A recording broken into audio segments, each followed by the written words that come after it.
Assalamualaikum warahmatullahi wabarakatuh.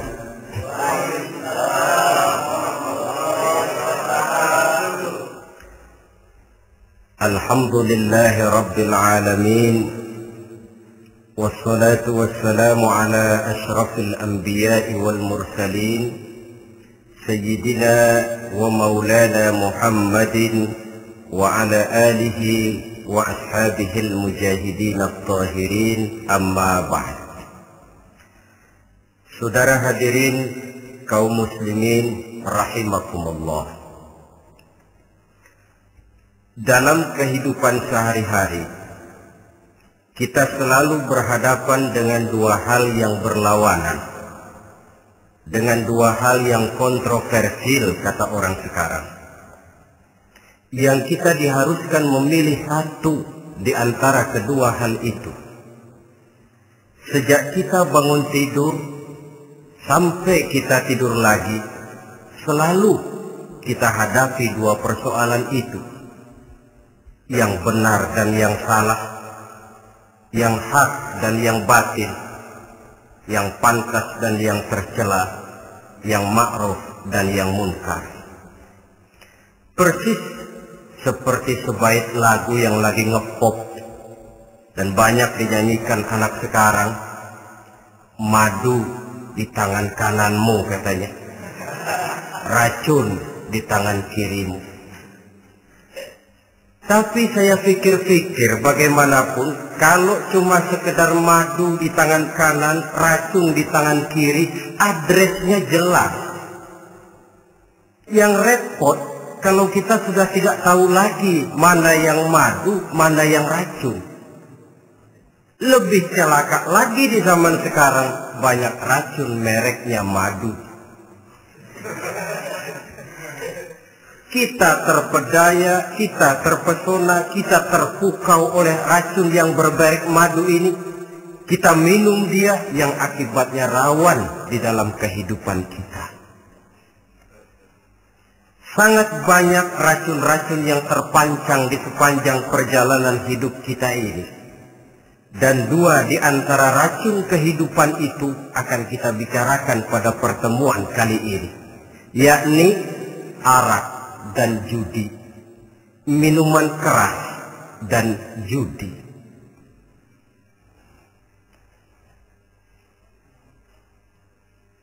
Sebagai yang kita maklum bahwa Islam bertujuan memelihara kemuliaan manusia yang diciptakan fi ahsani taqwim, dalam bentuk yang paling sempurna.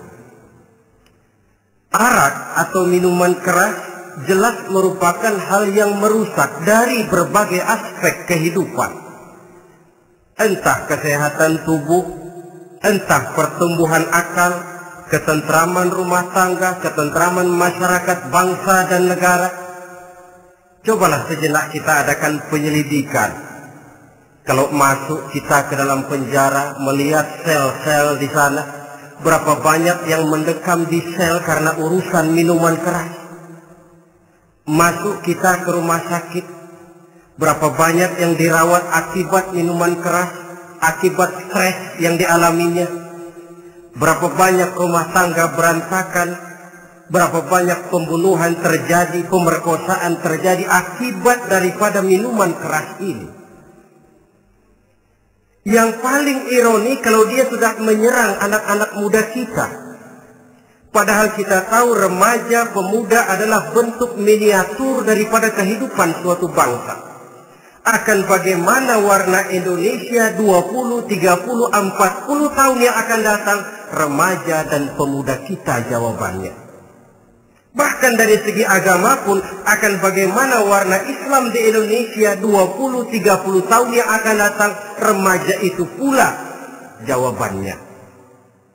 Karena itu tidak terlalu berlebihan kalau saya berkata bahwa untuk menghancurkan Islam di Indonesia ini tidak perlu menghancurkan pondok pesantren, tidak perlu menutup masjid, melarang pengajian, menyegel musola, tidak perlu. Untuk menghancurkan Islam di Indonesia cukup dengan meracuni remaja, pemuda, pemudi Islam di Indonesia. Kalau mereka sudah diracuni, dijauhkan dari agamanya, masalahnya tinggal menunggu pergantian generasi. Maka yang jadi pilot proyek jelas remaja, pemuda, termasuk dengan menanamkan pengaruh minuman keras. Ditanamkan ke tengah remaja kita ini untuk jauh dari tuntunan agama. Hei pemuda-pemuda Islam, kalau kau mau jadi pemuda modern, jangan dekat-dekat ke masjid. Masjid khusus 60 tahun ke atas. Sepertinya di depan masjid itu ada papan pengumuman masjid khusus 60 tahun ke atas. Baca Quran kolot. Seiring dengan itu lalu modernisasi diartikan dengan westernisasi. Kau tidak akan bisa jadi pemuda modern sebelum semua yang datang dari barat kau telan mentah-mentah. Kau harus bisa bergaul seperti orang barat, berumah tangga macam orang barat, makan minum seperti orang barat. Kalau nyanyi lagu barat yang orang lain nggak ngerti, kamu juga nggak tahu.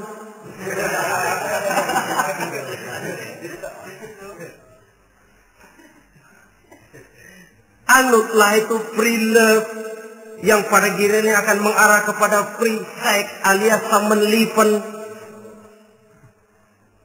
Isaplah itu ganja, morfin, narkotik. Jikalau sudah terlena kita dengan itu, maka kehancuran suatu bangsa sesungguhnya sudah dimulai. Penyakit minuman keras ini bukan cuma penyakit zaman ini. Masyarakat yang dihadapi oleh Rasulullah Sallallahu Alaihi Wasallam 14 abad yang lalu juga masyarakat yang kemaruk dengan minuman keras. Arab jahiliyah kalau sudah minum arak mabuk, tidak cuma minum, dia mandi pakai arak. Sistem pendidikan yang disampaikan Islam bijaksana. Mula-mula diberikan gambaran bahwa arak itu walaupun ada manfaatnya tapi ada bahayanya. Dan bahayanya jauh lebih besar daripada manfaatnya. Tahap kedua diberikan pesan jangan mendekati sholat dalam keadaan mabuk. Padahal sholat 1 hari 1 malam 5 kali artinya makin jauh saja dia dari arak itu. Pada saat kondisi iman sudah memungkinkan barulah turun vonis bahwa arak itu najis, perbuatan setan, jauhi. Yang ironi yang saya katakan tadi, racun mereknya madu. Kadang-kadang kita dibuai dengan iklan yang tidak mendidik. Saya pernah lihat ada iklan misalnya, Anda ingin modern, majulah bersama minuman ini. Atau minuman ini lambang pergaulan dunia yang maju. Modern diukur dari minuman. Yang jadi korban akhirnya remaja dan pemuda-pemudi kita. Saya teringat satu analisa dari Rasulullah Sallallahu Alaihi Wasallam. Beliau bersabda, Inna min asratis sa'ah, sesungguhnya di antara tanda-tanda kiamat. Apa kiamat itu? Dalam arti yang umum, kiamat itu saat dimana alam ini hancur, bumi gempa, air laut tumpah ke darat, gunung meletus, planet-planet bertabrakan, lalu semua yang bernama hidup mati. Itu kiamat beneran. Saya nggak mau cerita kiamat beneran, sebab saya sendiri nggak kepengen ngalamin. Yang sering kita ngalami ini kiamat kecil-kecilan. Kiamat mini. Apa kiamat mini itu? Hancurnya sendi-sendi kehidupan sosial. Maksiat merajalela, munkarat menjadi-jadi. Yang ma'ruf dianggap munkar, yang munkar malah menjadi ma'ruf. Yang salah disanjung-sanjung, yang benar dicaci maki. Tuntunan dianggap tontonan, tontonan malah jadi tuntunan. Kan kiamat kalau sudah begitu. Pencungkiran nilai. Kenapa hal semacam ini bisa terjadi? Penyebabnya kata Nabi, pertama ayyurfa'al ilmu. Ilmu diangkat oleh Allah. Bagaimana cara Allah mengangkat ilmu dan apa maksudnya itu? Allah mengangkat ilmu itu, saudara, caranya pertama dengan mewafatkan ulama. Makin banyak ulama wafat, makin banyak ilmu ditarik. Yang kedua, kurangnya minat orang untuk belajar agama. Kalau sudah klop macam itu, artinya agama sudah disudutkan ke pojok-pojok kehidupan. Agama cuma sekedar tinggal dekorasi. Agama cuma seminar, cuma kongres, cuma muktamar. Tapi bahwa agama merupakan realita dalam kehidupan, itu tidak pernah terwujud. Kalau ulama sudah tiada, minat orang belajar agama berkurang, maka ajaran Allah tidak lagi didenungkan orang. Dikala itu, wa yuzharul jahlu, akan muncullah kebodohan. Nampak kebodohan di mana-mana. Muncul permitted society, masyarakat yang merasa boleh hidup dengan kaidah serba boleh. Tidak ada halal, tidak ada haram. Tidak ada hak, tidak ada batil, semuanya serba boleh. Kalau sudah begitu kondisi masyarakat, terjadilah apa yang dianalisa oleh Nabi. Dikala itu wayak suazina, zina dikerjakan berterang-terangan. Orang sudah tidak punya malu. Hidupnya sudah pakai prinsip punya kuping, kuping kebo. Punya muka, muka tembok. Punya kulit, kulit badak. Kalau juga dikasih tahu, malu dong kau tinggal serumah belum nikah. Malu sama siapa? Masyarakat. Allah, masyarakat cuek aja.